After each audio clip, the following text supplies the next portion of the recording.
فيليز ناتاو بورتودو. سنة سعيدة عليكم جميعا. عاوز اتكلم في نقطة مهمة.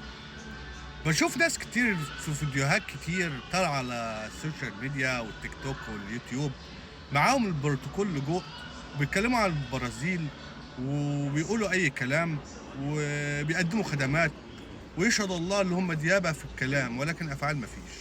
تمام. وكمان لقيت فيديو ظهر لي يقول لي انا علقت على شخص، قلت له انت بقالك كام سنه في البرازيل بكل احترام، فقال لي مش هتفرق وانا عارف تاريخه يعني.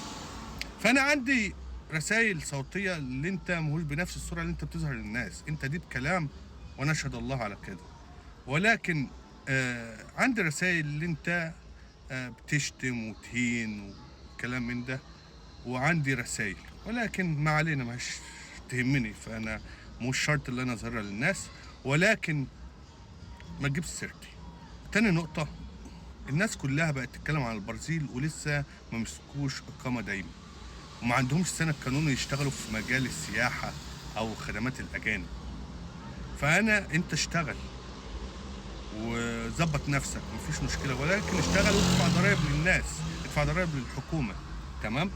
فأنت ما تبيعش كلام، والناس كلها بقت تبيع كلام، والناس كلها بقت تتكلم على البرازيل وخدمات لوجستيه وما اعرفش ايه، وهم لسه معاهمش اقامه.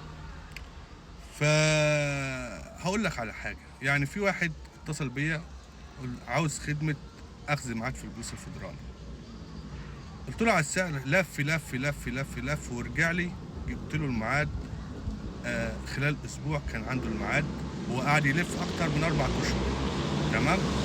فمعنى عالم السفر بتقدم خدمات لوجستيه متكامله.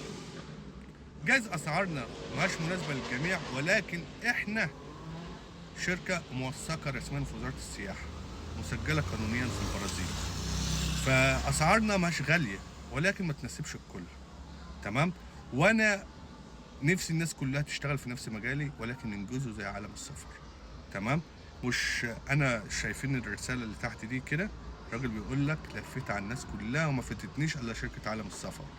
فكمان انا باخد فلوسي كاش مقدم، يعني انا خلصت مصلحه، خدت 3/4 فلوسي والراجل استلم ورقه وكل حاجه تمام وما ادانيش بقيه حق، فانا هلغي الحكايه دي كلها وهيخسر فلوسه.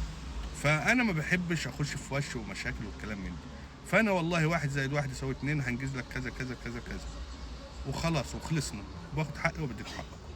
اما اللي انتوا عاوزين كلام، فالسوشيال ميديا والتيك توك ناس كتير ديابه في الكلام وانا اشهد على كده. اما الناس اللي هي بتعمل افعال وتنجز، خليكم مع عالم السفر ليقدر الجوده يتصل معايا، غير كده